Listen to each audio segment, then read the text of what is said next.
It's without a doubt that Creepshow is one of my favorite horror franchises, one of my favorite IPs. It's got an amazing set of movies, -3.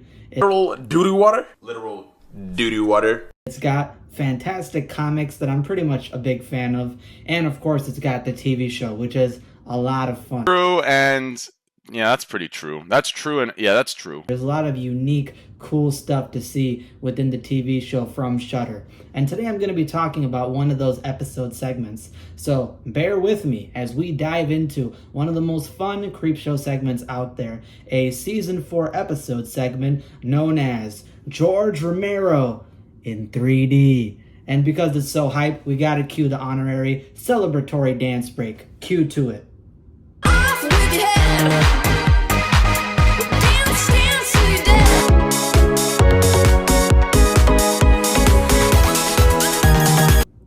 Yeah, none of you guys were asking for that. But you got it, and it's because I'm excited, y'all. It's extremely hot out here in the Midwest, so forgive me if I'm sweating my butt off. Yeah, you see this? You see that? You see this? This is the real deal. But I'm also sweating my butt off because we're talking about fire content. So don't worry about me. I got the Minute Maid lemonade. I ain't sponsored, so I ain't gonna focus too much on that. But we hydrated, we ready, and we're about to enjoy some fun horror stuff. George Romero in 3D is about basically a mom and her son, and the son has a girl that he likes, potentially a future girlfriend, who's working with them as well. And this trio is running this kind of antique, old school, vintage bookstore. This bookstore doesn't even have ebooks available. It's extremely old school, and nonetheless, in the modern age, it's been struggling. Business has not been doing well. People have not been coming in. Customers are very rarely seen there.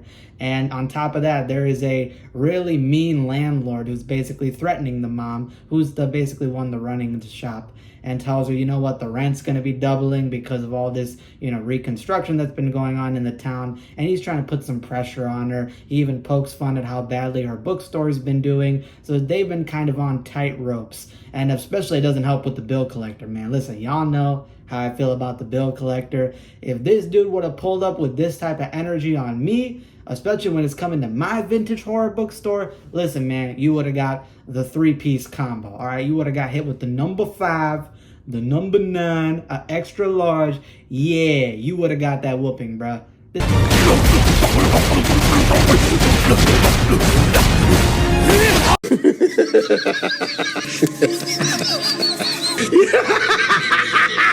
This man is way too confident in how much he's trash talking, but he's also not wrong, okay? This place is down in the dumps. What ends up happening is that unfortunately, the mother has to tell her son that, hey, obviously we have to cut cost. I'm not going to fire you because, you're my beloved son, but, the girl, who I think her name is Dawn might have to, be let go. And of course, the son is outraged because this is the shawty that he likes. He loves this chick. He wants to potentially date her. She probably has feelings for him, it seems. So the fact that she's going to end up, getting fired is really rough. But unfortunately, it's what they have to do unless they can come up with some miracle, a Christmas miracle before Christmas to save this store. And what do you know? Potentially that might or might not happen. So what happens is that as he tries to go to talk to Dawn, by the way, I forgot to mention this, the man is watching some anime show on this real old school desktop. I mean, this is the type of desktop that I had as a kid, a real old school joint. He's trying to watch some like My Hero Academia looking Deku, rip off. The dude on the front screen looks like Deku. He looks like Deku. I don't know, they had to throw in the anime reference there, but my man is struggling, bro. You better upgrade and try to get a laptop, my boy. I don't know what to tell you. He makes a joke. This is the computer they used to basically land Apollo 11. I believe it. But nonetheless, he tries to go talk to Dawn. Kind of conveys how much that he likes her. They got that little bit of chemistry going on, which makes him very nervous to tell her that she's getting fired. But next thing you know, as she's throwing out the trash in the back, this old wooden crate basically falls and hits the ground. And when they go and open it up, they find something very, very cool. A collector's paradise is within this box, because it turns out that there is an unfinished horror comic series by George Romero. They were never released. When there's no room left on the page, the dead will walk the earth. That is inside of this box, and it's a series, a zombie series called Brain Rot. So apparently George Romero in this story had been working on some comic series that never got published, and in fact, as they find out, the bookstore that they're running used to be his old office place. He used to work with Image Comics working on this series. And it was supposed to give a like real world kind of, leaping out of the page experience with 3D glasses. Obviously, 3D was a big thing back in the day. So now they're going to basically try to see if they can, kind of use these comics, potentially maybe sell these comics, use that money to kind of bring the place up, or maybe use it as a way to like attract people in, something to that regard.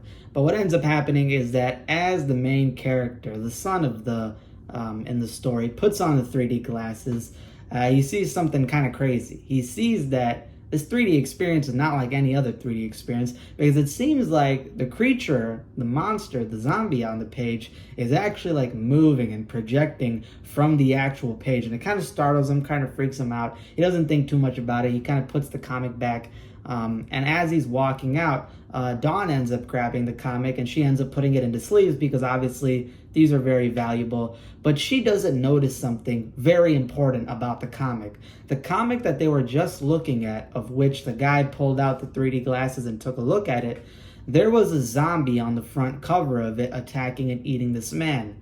And now when she's picking up the comic, the zombie's not there anymore. And she doesn't pay attention, she doesn't really notice it. But you as the viewer notice that, hey, this zombie's not on the page anymore. And then she potentially hears something, moving back in the shop. And she kind of brushes it off and keeps sleeving up the comics. And when the son goes to his mother and tells him, hey, Mom, check out these comics. These are unfinished. They're super valuable. We could use these to help bring up the business. Next thing you know, a customer ends up coming in. He wants to go to the horror section. Obviously, the kid's a big horror fan. He takes him there, kind of interacts with him a little bit, and he heads back. But then he starts hearing the man that he was helping start screaming. The man starts screaming as if he's being attacked or he's in some sort of, pain. So the kid goes back over there to go check up on the man, and it is a crazy sight.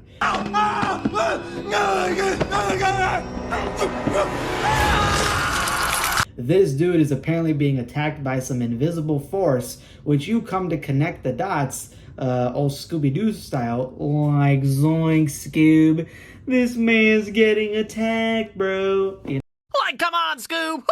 Miku's gonna turn us into Vocaloids! You find out that turns out the zombies can actually come out of the comics, and they're invisible.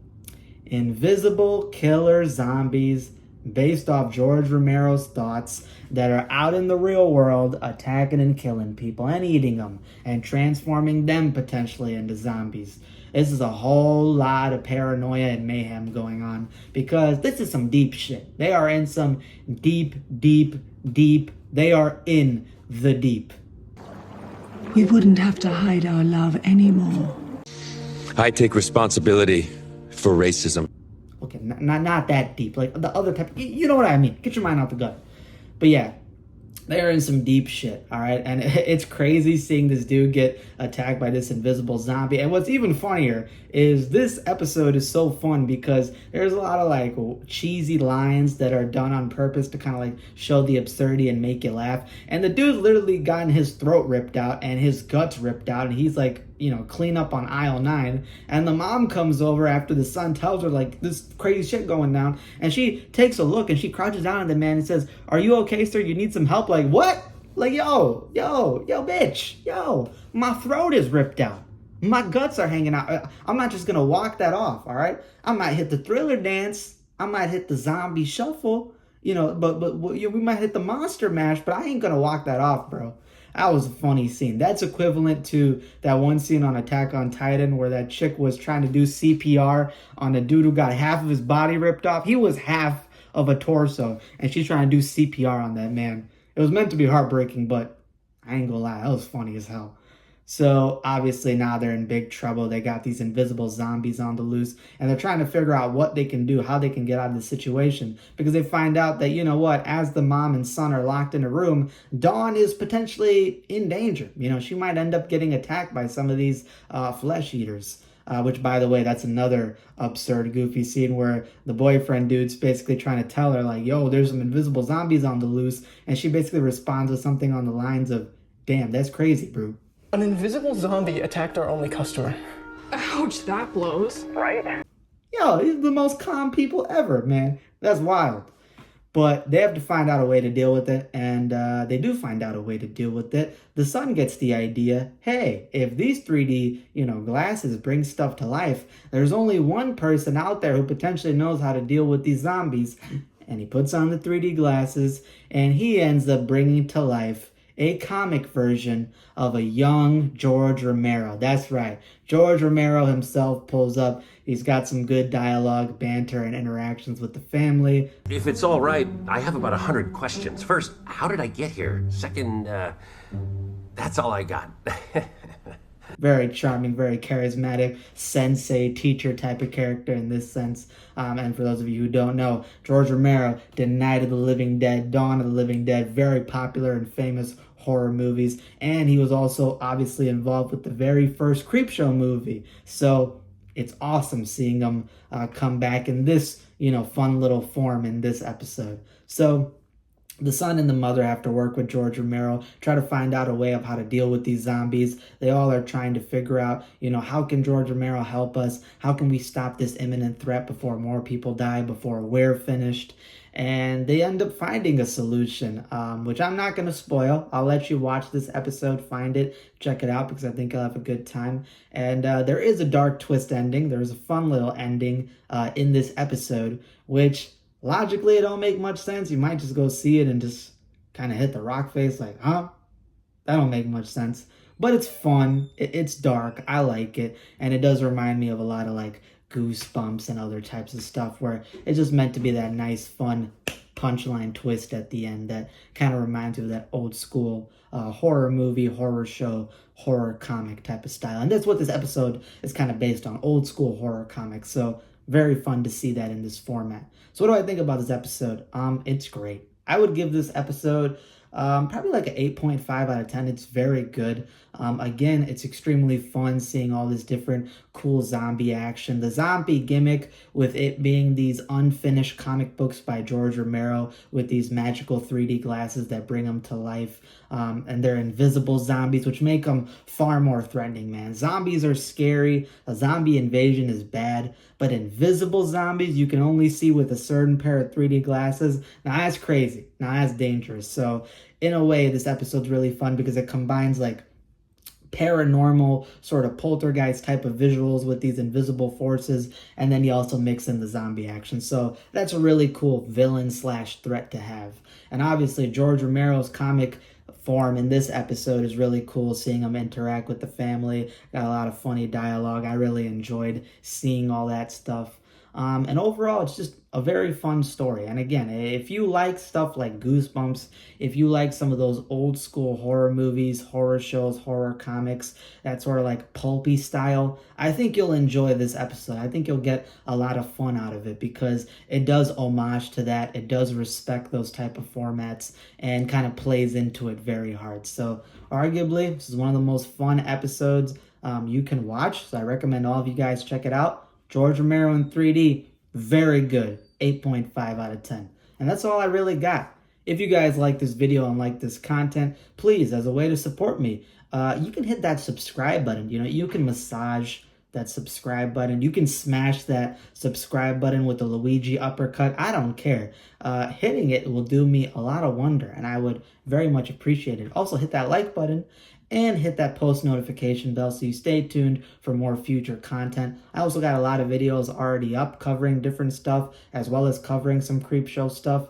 I believe a month ago, I reviewed the Creepshow Volume 1, Issue 1 comic involving a Halloween story and a birthday mascot story, which was also one of the most fun things I ever read. So you can check that out as well. And yeah, thank you so much for watching. This video was brought to you by Brought Studios, aka Brokevot Studios. It is your boy, the Horrorlander, your #1 favorite horror hero, and I'm going to be peacing out. Obviously, I can't post as much because college is up. It's going to be a very busy semester, so I'll have infrequent uploads, but when I do upload, just stay tuned, check it out, and I will be doing one more Goose Junkies episode this week before we go on break, so take a look out for that. That's all I got. Stay hydrated, stay cool, and I'm out of here. Deuces. Bye, bye, bye, bye, bye, bye.